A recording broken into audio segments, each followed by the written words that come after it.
Hay una tarea que es una tarea imprescindible, pero a la vez imposible. Somos llamados a una tarea imprescindible, necesaria, pero al mismo tiempo, en cierto grado, es imposible. Y me refiero a conocer a Dios, la tarea de conocer a Dios. Es imprescindible conocer a Dios porque si Dios existe o no existe, va a condicionar nuestra vida, como vivimos o como no vivimos. Y además, Jesucristo dijo que en conocer a Dios nos va la vida eterna, que es lo más importante todavía que la vida aquí en la tierra. Por eso es imprescindible conocer a Dios, si existe, cómo es y qué es lo que quiere y demanda de nuestras vidas, y para obtener ese regalo de la vida eterna. Pero también es una tarea imposible porque, claro, conocer a Dios en toda su dimensión, hay un abismo tan grande entre lo que es Dios y lo que somos nosotros y nuestra mente finita, que es realmente imposible llegar a conocer todo lo que es Dios. El otro día leí de unos neurocientíficos que nos hablan acerca de qué hay en estos centímetros cúbicos que tienes aquí arriba, aquí debajo, qué es lo que hay ahí dentro. Dice que pesa más o menos, como mucho, 1,5 kilos. Y dice que de lo que tenemos ahí dentro, solo se conoce el 1%. Y fijaos que está ahí, se puede tocar, se puede ver, se puede analizar. Y reconocen que solo conocemos el 1%. Y un catedrático de física de la universidad también decía, de Navarra, que los científicos estiman que lo que se conoce del cosmos, en el universo en el que vivimos, pues apenas es el 5%. Así que, si de algo que tenemos tan cerca de nosotros y de algo como es el mundo en el que vivimos se conoce tan poco, ¿qué podremos conocer acerca de Dios, del Creador de todas las cosas? Por ese motivo, para conocer a Dios solo lo podemos conocer en la medida que Él se acerca a nosotros y se da a conocer. Y Él nos cuenta y nos dice de quién es, qué es lo que piensa, cuáles son sus propósitos. En las últimas semanas, Carlos nos ha estado hablando acerca de los nombres de Dios, cómo se llama Dios. Y vaya, ¿cuántos nombres tiene Dios? Es una manera interesante que Dios ha escogido para que le conozcamos a través de sus nombres. Y hoy vamos a añadir algunos más, que son nombres compuestos, son combinados. Del nombre en las Biblias tradicionales de la Reina Valera dicen Jehová y otra cosa, o Yahvé y otra cosa, o Yahweh y otra cosa. Hay una canción que en cierto sentido no me gusta. Los gustos son libres, ¿eh? No me gusta porque pues usa nombres de Dios en hebreo. Y yo pienso, si entra alguien de la calle que no sabe nada y nos oye y cantando esas palabras raras, extrañas, no sé lo que pasará por su cabeza. Sin embargo, luego lo vamos a cantar. Bueno, porque yo creo que después de la explicación sí se puede cantar. Y es conveniente explicarla, ¿verdad? Bueno, como no tenemos demasiado tiempo, voy a referirme solo a 3 de esos nombres compuestos de Dios. Y uno de ellos es, lo digo en el hebreo, que yo no sé hebreo, pero ahí Albert sabe más que yo de eso.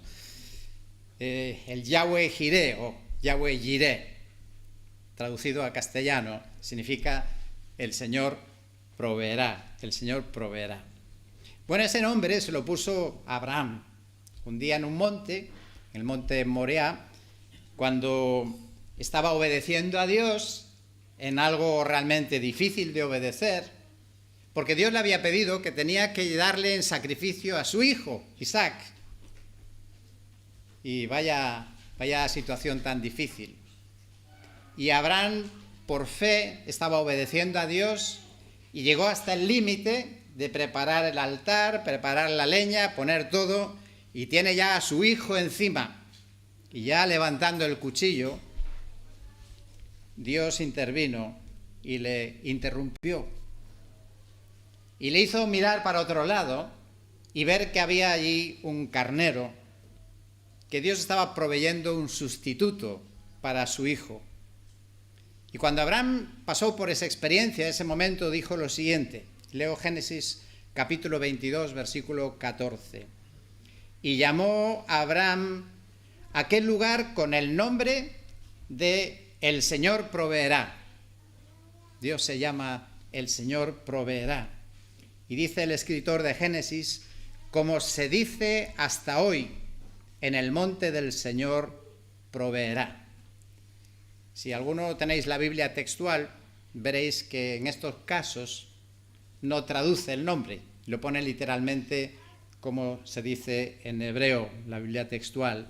Le puso ese nombre, Yahweh Jireh, Yahweh Jireh. Es interesante que esta palabra traducida para nosotros como Jehová proveerá, en realidad viene de una palabra que tiene que ver con que el Señor ve. El Señor ve. ¿Y qué es lo que quiere decir? ¿Por qué traducen proveerá en nuestras Biblias? Bueno, lo traduce así porque esa expresión quiere decir, ya verá el Señor qué es lo que hace en esta situación difícil. En este problema sin salida, el Señor verá. Yo no sé, pero el Señor verá. El Señor verá por dónde salen las cosas. Y así fue. En aquel camino de fe de Abraham saliendo con su hijo para obedecer a Dios, qué difícil la pregunta de su hijo. Papá, aquí tenemos la leña, llevamos todo preparado, pero ¿dónde está el cordero para el sacrificio? Y la respuesta de Abraham fue, Dios proveerá. Dios verá. Dios me ha pedido que haga esto, Dios verá qué salida encuentra para esta situación. Y este es el mensaje de que Dios es nuestro proveedor, el proveedor de todas las cosas. En un sentido, Dios ha provisto, nos ha regalado, nos ha puesto en un planeta donde hay suficiente para todo el mundo. El problema es que está mal repartido, ¿verdad? Y hay mucho egoísmo y por eso hay personas con necesidad. Pero el planeta Tierra tiene todo lo suficiente y necesario para la vida de todas las personas que lo habitamos. Dios provee. Pero si por circunstancias de la vida una persona se encontrase con necesidad, puede levantar su mirada a Dios, como Abraham, y confiar que Dios proveerá. Esa era una de las enseñanzas de esa historia de Abraham e Isaac. Transmitir a las generaciones el mensaje que Dios provee, donde tú no imaginas, como tú no piensas, tú no ves la salida. Pero Dios sí ve, y Dios ve la salida, y Él tiene la provisión para nuestra necesidad. Y el escritor de Génesis, probablemente Moisés, es decir, casi unos 500 años después de aquel episodio, dice, hasta hoy está escrito, hasta hoy está la constancia de que Dios es un Dios que provee. Y podríamos repasar un montón de historias solo por mencionar dos o tres. Cuando Israel fue llamado por Dios a salir de Egipto a la tierra prometida, caminaron 40 años por el desierto. Imaginaos, una nación entera, miles y miles y miles de personas en el desierto, donde no se cultiva nada, no se cosecha nada, no se cría nada. Y Dios proveyó alimento, Dios proveyó vestido, Dios proveyó zapatos. No se quedaron sin zapatos, que yo sepa en el desierto no se fabrican, pero tuvieron comida, vestido y zapatos, porque el Señor provee. Una viuda se había quedado ya sin ningún recurso, lo último que le quedaba un poquito de aceite. Y el Señor proveyó y se multiplicó para su necesidad. En una ocasión incluso casi lúdica, realmente no era una necesidad extrema, pero aún así Dios es generoso.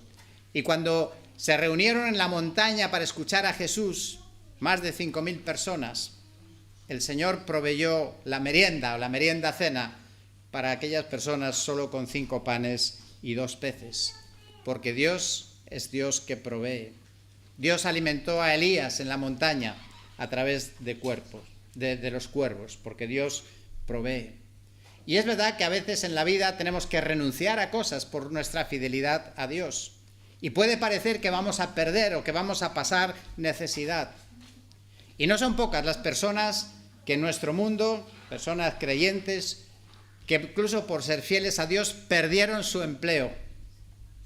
Pero Dios proveyó trabajo.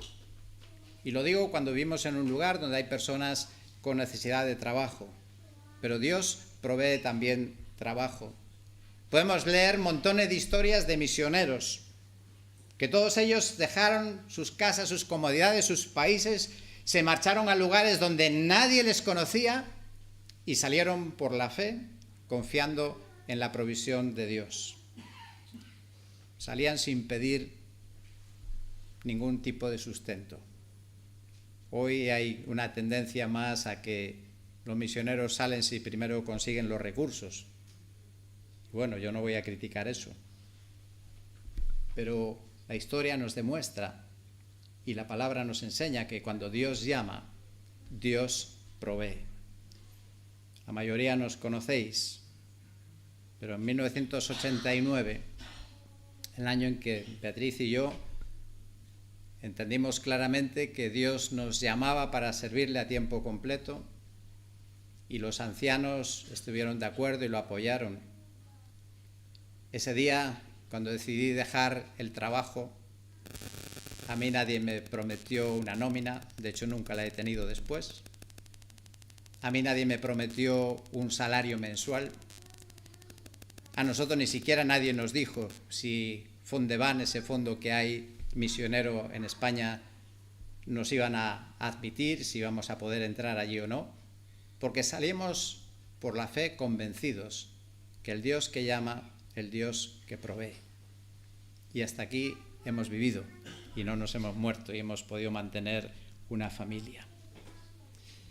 El rey David, en uno de los salmos, en el Salmo 37, uno de los más conocidos de la Biblia, en el verso 25 dice: yo fui joven y ya soy viejo, y no he visto al justo desamparado ni a su descendencia mendigando pan. Voy a decir algo. Los padres estamos preocupados por el futuro de nuestros hijos, claro, naturalmente. ¿Estás preocupado por el futuro de tus hijos? Voy a hacer una recomendación. Preocúpate de ser calificado como justo y Dios se encargará de tus hijos. Porque dice David, y dice la palabra de Dios, que no he visto al justo desamparado ni a su descendencia mendigando pan. Hay una condición también, ¿verdad? Hay que llevar una vida de justo delante de Dios. Así que una buena receta para descansar nuestra preocupación por nuestros hijos es primero preocuparnos por nosotros, que yo pueda ser calificado delante de Dios como justo y Dios se encargará de las necesidades de mis hijos. Quiero contaros una pequeña historia de muchísimas que podríamos aportar de una viuda. Y una viuda además que vivía en cierto grado de pobreza y además se estaba muriendo. Estaba rodeada de sus 4 hijas y la mayor le preguntó: mamá, ¿qué será de nosotras cuando tú nos dejes? La madre era una fiel cristiana y le contestó con la poca voz que le quedaba: la poderosa mano de Dios se encargará de vosotras. Pocos días después, aquella mujer falleció, pasó a la presencia de Dios y vinieron tiempos difíciles, de una economía muy precaria. Hasta tal punto que una mañana la hermana pequeña le dijo a la mayor: tengo mucha hambre, ¿no hay nada que comer? Y la hermana recordó las palabras de su madre moribunda y le contestó: la poderosa mano de Dios se encargará de nosotras. Y entonces se encerró en su habitación y se puso de rodillas y oró. Y dijo: Señor, cumple la promesa de nuestra madre y envía alimento a esta casa para nosotros. Y aquel día un creyente pasó, era un comerciante importante de la ciudad, y pasó por delante de aquella casa y sintió algo, no sabía qué ni por qué, que tenía que ir y acercarse a aquella puerta y llamar. Y así lo hizo, y nada más entrar pudo ver claramente la situación de necesidad de aquellas niñas. Sacó dinero y además se comprometió que de ahí en adelante se ocuparía de sus necesidades. Entonces ya no fue una la que oró, fueron las 4 hijas. Y de rodillas se pusieron a darle gracias a Dios, que en su amoroso cuidado cumplía lo que la madre ha prometido. Sí, podemos confiar en Dios, que Dios proveerá. Quizás en una situación de necesidad, hoy proclamamos a un Dios que provee. El Dios de la Biblia es un Dios que provee y que cumple sus promesas. El Señor provee. Pero la historia de Isaac tiene una dimensión mayor incluso, porque también anticipaba una provisión maravillosa de Dios para un problema que tampoco tenía ninguna solución. Y era la provisión del Cordero de Dios que quita el pecado del mundo, que traería nuestra salvación, un sustituto para poder perdonarnos la vida. Y esta mañana venimos a recordar eso también, esa extraordinaria provisión de Dios. No hubo otra solución, que Cristo viniera y muriera por ti y por mí, para perdonarnos la vida, para darnos la vida eterna. Y cada vez que recordamos esa historia y esa verdad, que nos habla no solamente del futuro, de la vida eterna que esperamos, tiene repercusiones para hoy y el presente en nuestro día a día. El apóstol Pablo, cuando él pensaba, recordaba la oferta del Señor, la entrega del Señor por nosotros, y él en su reflexión dijo lo siguiente, escribiendo a los Romanos, capítulo 8, versículo 32. Dice, el Dios que no escatimó ni a su propio Hijo, sino que lo entregó por todos nosotros, ¿cómo no nos concederá también con él todas las cosas? Esto es un mensaje de esta mesa. El Dios que dio a su Hijo por ti te ama profundamente. ¿Cómo no nos va a dar todo aquello que realmente necesitamos? Si tenemos a Cristo en nuestra vida, lo tenemos todo. Jesucristo, en su tiempo aquí en la tierra, en una ocasión hablando con las gentes, según nos cuenta Mateo capítulo 6, veía a la gente preocupada, como hoy también nuestro mundo está preocupado por su futuro. Y Jesús le dijo, mira, no os preocupéis por vuestra vida, qué comeréis, ni por vuestro cuerpo, qué vestiréis. Mirad las aves del cielo, vuestro Padre Celestial las alimenta. ¿No sois vosotros de mucho más valor que ellas? Por tanto, no os preocupéis, diciendo, ¿qué comeremos? ¿O qué beberemos? ¿O con qué nos vestiremos? Vuestro Padre Celestial sabe que necesitáis estas cosas. Y luego viene un pero. Y los peros son importantes. Dice, pero buscad primero su reino y su justicia, y todas estas cosas os serán añadidas. Alguien imaginó un día la conversación entre 2 pajaritos, entre un petirrojo y un gorrión. Y dice, el petirrojo le dijo al gorrión, realmente me gustaría saber por qué estos seres humanos andan ansiosos, corriendo y preocupándose tanto. Y el gorrión le contestó al petirrojo, amigo, creo que debe ser que no tienen un Padre celestial como el que nos cuida a ti y a mí. Somos humanos, ¿verdad? Y la ansiedad a veces nos puede. La preocupación, no ver la salida. Todavía no vemos el cordero ahí escondido en la zarza que Dios va a proveer. Pero tenemos que confiar, y este es el desafío de la fe, en que Dios provee, el Señor provee. Muy bien, voy a mencionar 2 nombres más rápidamente. El siguiente que encontramos en la Biblia, que es Yahweh Rafa, que significa el Señor sana, el Señor sana. Dios se reveló a Moisés con ese nombre y lo hizo cuando el pueblo de Israel en el desierto llevaba 3 días sin agua, con problemas de agua. Y por fin un día dijeron, aquí hay agua. y se encontraron en aquel lugar de Mara que eran aguas no potables. Vaya decepción. Y el pueblo, en lugar de recordar ese otro nombre que acabamos de mencionar, Dios proveerá, se desesperaron y comenzaron a quejarse y culpar a Moisés. Moisés, hombre de Dios, hizo como aquella niña, aquella hija, oró. Y el Señor le dijo que podía cortar un árbol, echarlo en aquella agua que no era potable y se convertiría en potable. Ahora, ¿sabes por qué llegaron a esa situación? ¿Por qué Dios les fue conduciendo por caminos que le llevaron a verse en esa situación tan dramática y tan desesperada? Pues dice la Biblia en Éxodo 15:25, en esa historia, que Dios los puso a prueba.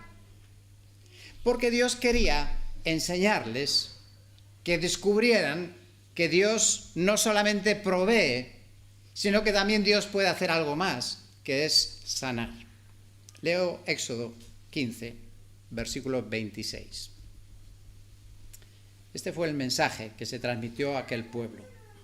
Y dijo: si escuchas atentamente la voz del Señor tu Dios y haces lo que es recto ante sus ojos, y escuchas sus mandamientos y guardas todos sus estatutos, ¿entonces qué? No te enviaré ninguna de las enfermedades que envié sobre los egipcios, porque yo, el Señor, soy tu sanador. Dios tiene control sobre la salud y sobre la enfermedad. De nuevo hay una condición en este pasaje y otros que repiten la misma verdad: si escuchas la voz del Señor, si obedeces sus mandamientos, si haces lo que es recto. Dios controla, Dios puede evitar la enfermedad, Dios puede curar la enfermedad, pero también he de decir que a veces no lo hace, no porque no pueda, sino porque no quiere, porque entiende que hay otro propósito y otra razón.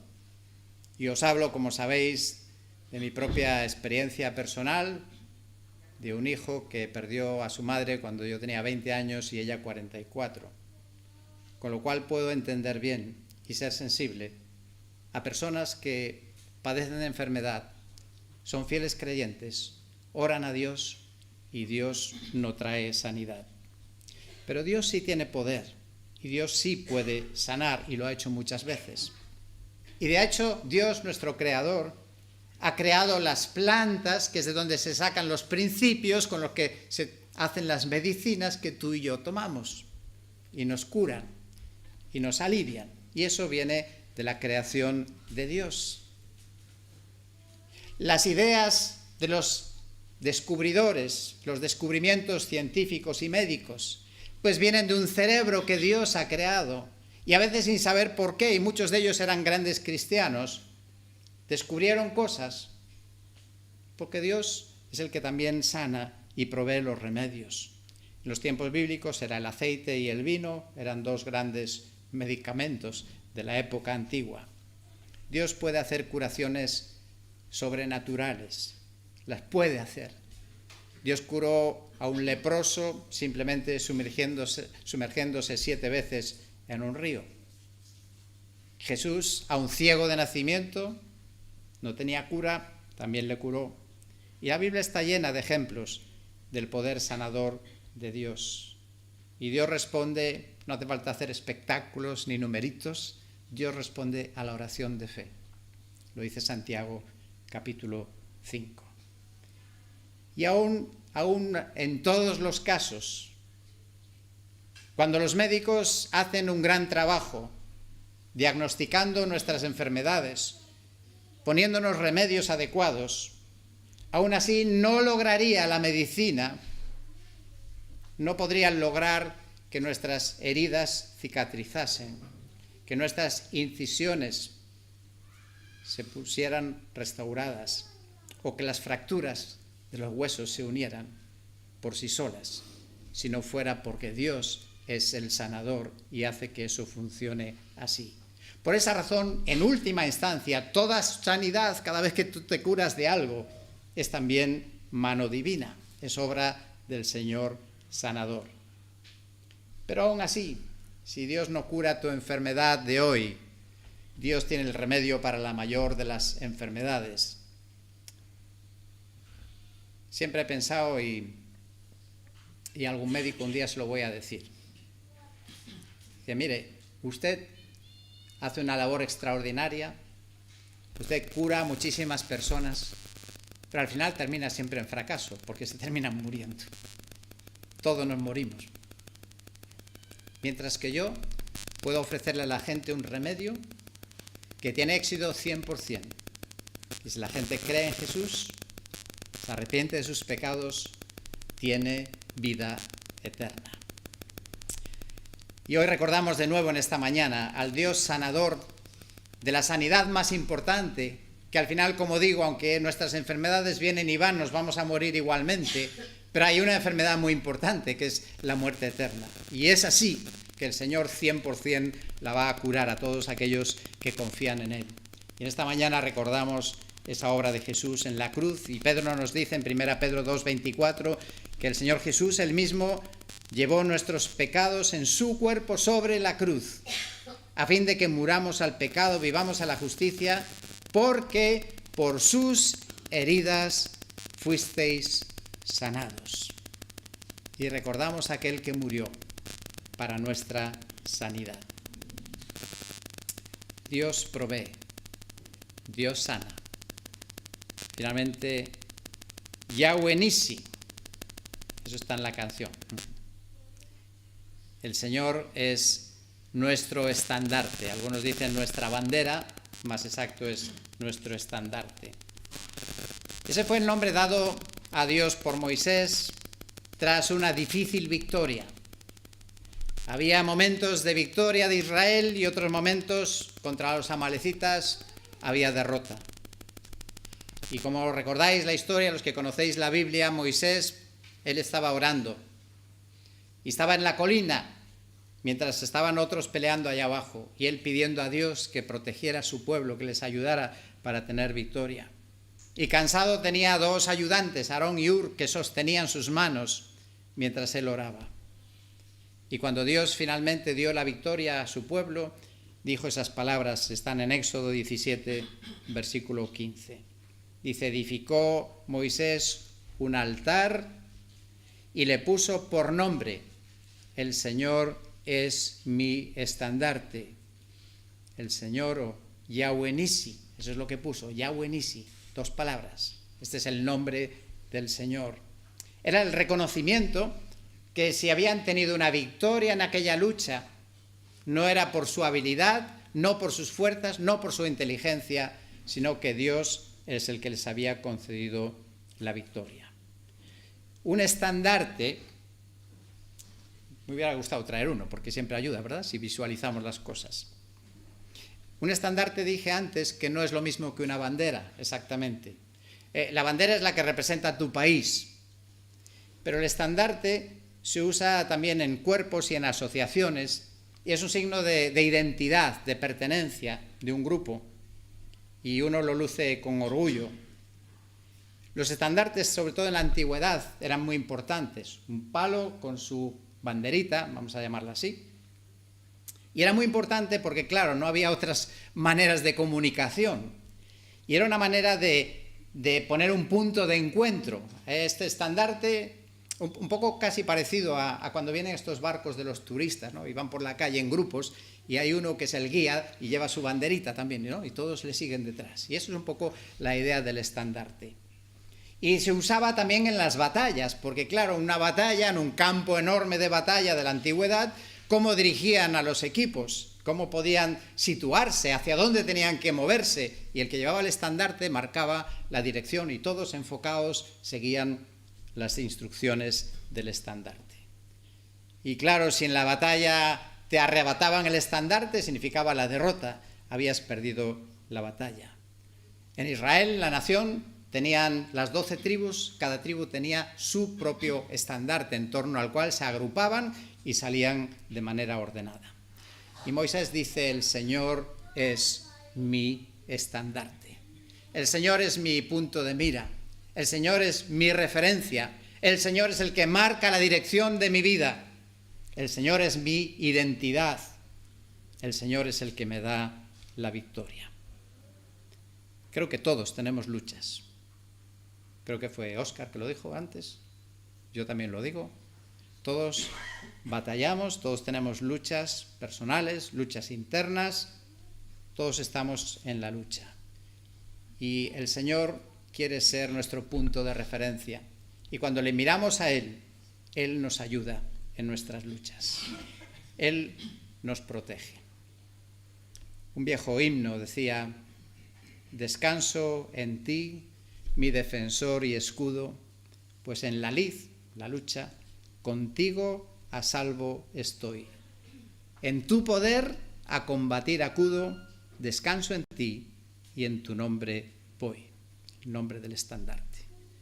Y sigue diciendo: oh Salvador, voy en tu santo nombre, tu nombre amado y digno de loor, justicia, paz y redención del hombre, Rey de la gloria y príncipe de amor. Por fe yo voy, sintiendo mi flaqueza, mas en tu gracia apoyado estoy.